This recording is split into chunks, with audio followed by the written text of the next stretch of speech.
Good morning all of you. So आज हम start करेंगे एक नया केस जो है सरेंडर का। तो बेसिकली सरेंडर होता क्या है? सरेंडर का मीनिंग होता है शेयर देना। सरेंडर का वैसे मीनिंग होता है देना। तो यहाँ पर शेयर देने की बात हो रही है। तो सरेंडर कौन करता है? बेसिकली जो ओल्ड पार्टनर्स हैं वो न्यू पार्टनर के फेवर में सरेंडर करते हैं। तो या तो सरेंडर वर्ड दिया हो या सेक्रीफाइस दिया हो, both means the same thing, एक ही बात है दोनों। सरेंडर बेसिकली जो ओल्ड पार्टनर्स हैं वो अपने शेयर में से कुछ शेयर सरेंडर करते हैं या सेक्रीफाइस करते हैं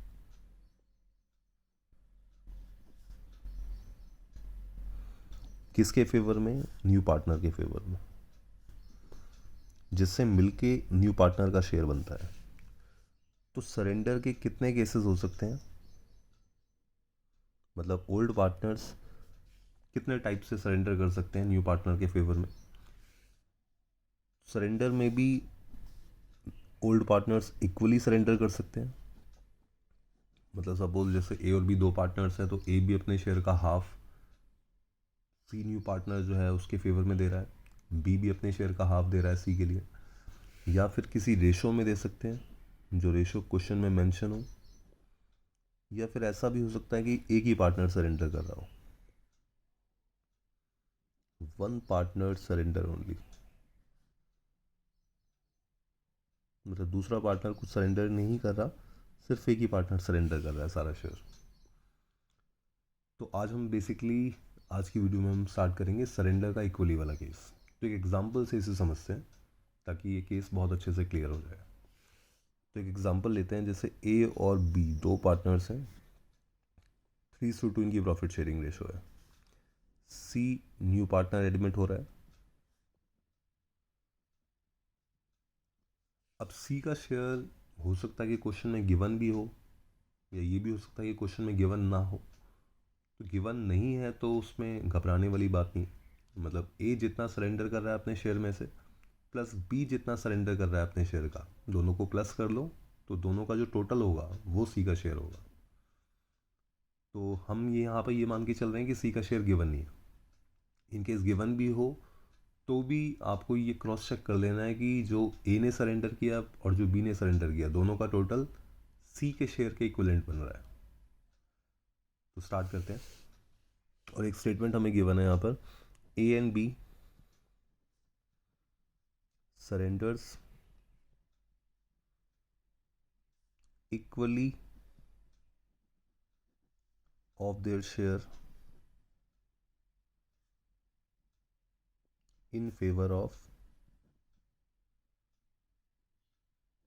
C। या तो इक्वली दिया हो या हाफ दिया हो, ठीक है, अपने शेयर का हाफ वो सी के फेवर में सरेंडर कर रहे हैं। या जैसे मैंने बताया सरेंडर के प्लेस पे सेक्रीफाइस वर्ड भी गिवन हो सकता है। तो अब सॉल्यूशन कैसे होगा? सॉल्यूशन पे आते हैं। तो जैसे हम क्वेश्चन में देख रहे हैं कि ए और बी दोनों ने सरेंडर किया है अपने शेयर का, इक्वली वो सरेंडर कर रहे हैं सी के फेवर में, या हाफ सरेंडर कर रहे हैं सी के फेवर में।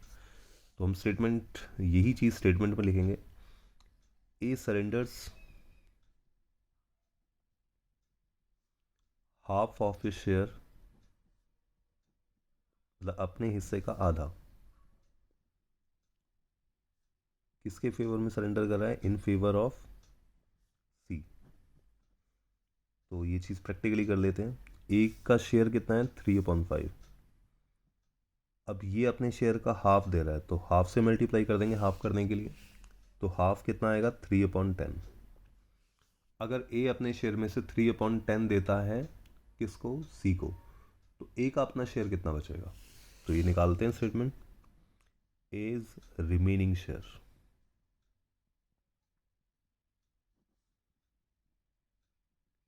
ए का शेयर पहले कितना था? 3/5, जिसमें से 3/10 इसने सी को दे दिया। तो एलसीएम लिया, एलसीएम 10 आएगा। यहाँ 10 बनाने के लिए 2 से मल्टीप्लाई करेंगे, ऊपर भी 2 से, और यहाँ 10 पहले से ही है, 3 का 3 रहेगा। तो ये कितना आ गया 3/10। इसी तरह से B surrenders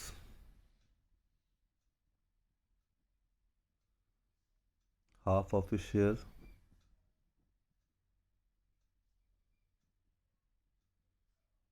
in favor of C। तो B का शेयर कितना है 2.5। ये भी B भी अपने शेयर का हाफ दे रहा है, तो इनके 2.10 दे रहा है। और अगर B अपने शेयर में से 2.10 दे देगा C को, तो B का अपना शेयर कितना बचेगा? B इज रिमेनिंग शेयर,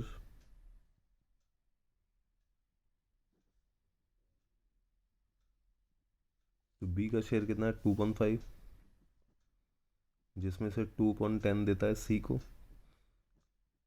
तो 5 और 10 का एलसीएम 10, यहाँ 10 बनाने के लिए 2 से मल्टीप्लाई करेंगे, ऊपर भी 2 से। तो रिमेनिंग शेयर आ गया P का कि B अगर अपने शेयर का हाफ C को दे देता है, तो वो हाफ देने के बाद B का जो शेयर है वो कितना बच रहा है अपना 2.10। अब बात करते हैं C के शेयर की। अब C का शेयर तो हमें क्वेश्चन में गिवन नहीं है, तो C का शेयर बेसिकली कैसे बनेगा? जितना A ने अपने शेयर का जो हाफ दिया है प्लस B ने अपने शेयर का जो हाफ दिया है, दोनों को अगर हम टोटल कर लेते हैं, तो A ने अपने शेयर का हाफ यानी कि 3/10 दिया है C को, B ने अपने शेयर का हाफ कि 2.10 दिया है, तो दोनों को हम टोटल कर लेंगे यहाँ पे। तो टोटल कितना आया 10 एलसीएम, और ये टोटल आया 5.10। अब डिनोमिनेटर्स इक्वल कर लेंगे सबके। So new profit sharing ratio क्या हो जाएगी हमारी? New profit sharing ratio of A, B and C। तो A के रिमेनिंग शेयर में न्यूमरेटर में कितना है 3, B के रिमेनिंग शेयर में न्यूमरेटर में 2, और C के शेयर में जो टोटल शेयर बना है इसमें न्यूमरेटर में 5।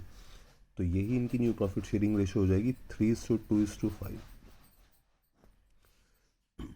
तो ये सरेंडर का इक्वली वाला केस कंप्लीट हो गया यहाँ पर। तो बाकी और केसेस के लिए आप लगातार इस चैनल को सब्सक्राइब कीजिए ताकि सारे अपडेट्स आपको मिलते रहें।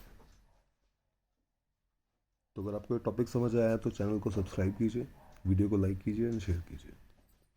Thank you guys for watching.